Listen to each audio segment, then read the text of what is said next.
We've had 9 live-action Spider-Man movies, but there's one thing that no Spider-Man movie has gotten right, and it's this character.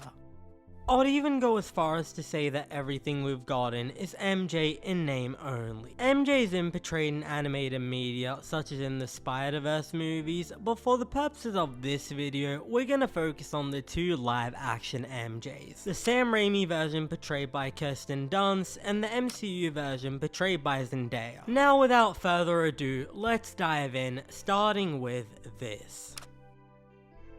To understand what's so bad about Sam Raimi's Mary Jane Watson, we gotta trace the origins of MJ in the comics. MJ is now the most famous Spider-Man love interest, but let's not forget, she wasn't the first. That was Gwen Stacy. In contrast to Spider-Man's witty sense of humor, Gwen took things very seriously. In contrast with Spider-Man's sense of adventure, Gwen was by the book and lived a very grounded life. She fit into a very archetypal idea of what a female love interest should be, not too loud and not too brash. She fit comfortably into the damsel in distress role, kidnapped by villains as a plot device, culminating in her tragic death in the death of Gwen Stacy. It's within this context that Mary Jane was created, and it's what made Mary Jane such a special character. If Gwen was a match for Peter, MJ was a match for Spider-Man. His equal not just in intelligence, but in charisma. Jerry Conway, the writer arguably most responsible for putting MJ at the center, had this to say: Gwen didn't have an edge. I don't think she had a mean bone in her body and wasn't likely to do something that was likely to screw things up for Peter out of some misguided sense of self-aggrandizement, which MJ was quite capable of doing.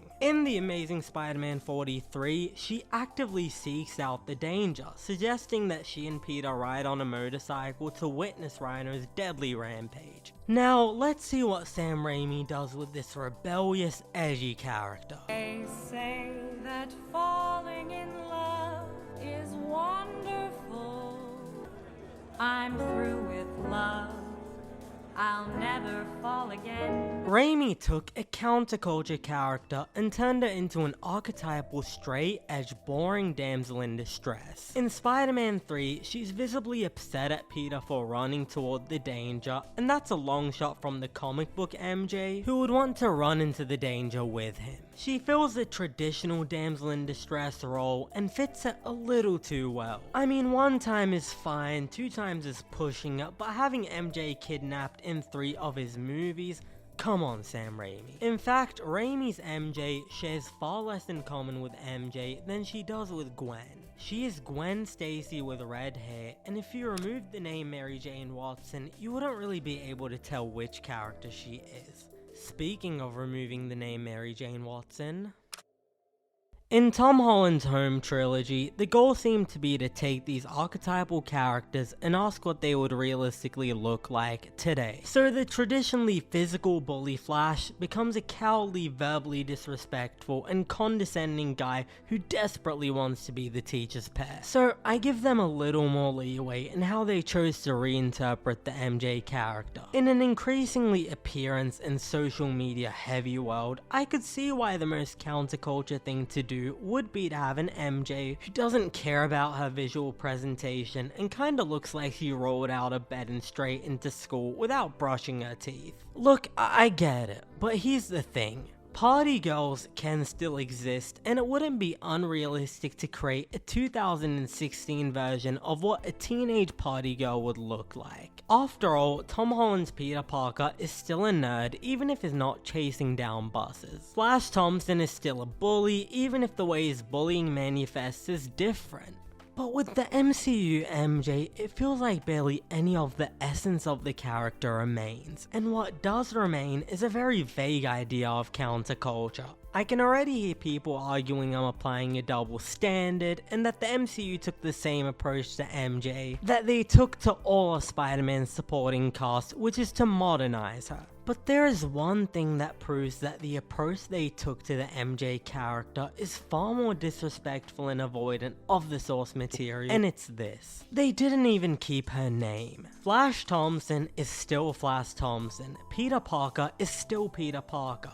but Mary Jane became Michelle Jones. And I can only think of one reason they chose to do that, one reason that pains me to say, but it has to be said, and that's cowardice. 2016 was an inflection point for the culture wars, and toxic fandom became especially critical of diverse representation in media. This was around the same time that the Ghostbusters sequel was getting hateful, featuring a female cast, and it's within this climate that Marvel cast Zendaya as MJ. Barring the obvious physical differences, real life Zendaya has all the ingredients to be an amazing MJ, and she's even rocked the red hair in promotional events. Marvel decided not to utilize that, to take an iconic character and for no functional purpose change her name, to take a glamorous Hollywood actress and de-glamorize her, to take a character iconic for being a redhead and make her a brunette, and that reason is again cowardice. Just as Raimi wanted to benefit from the name recognition of Mary Jane without actually writing the character, Marvel wanted to benefit from the name recognition of Zendaya without actually letting her be the character, out of fear of causing another internet culture war. And you know what the sad thing is?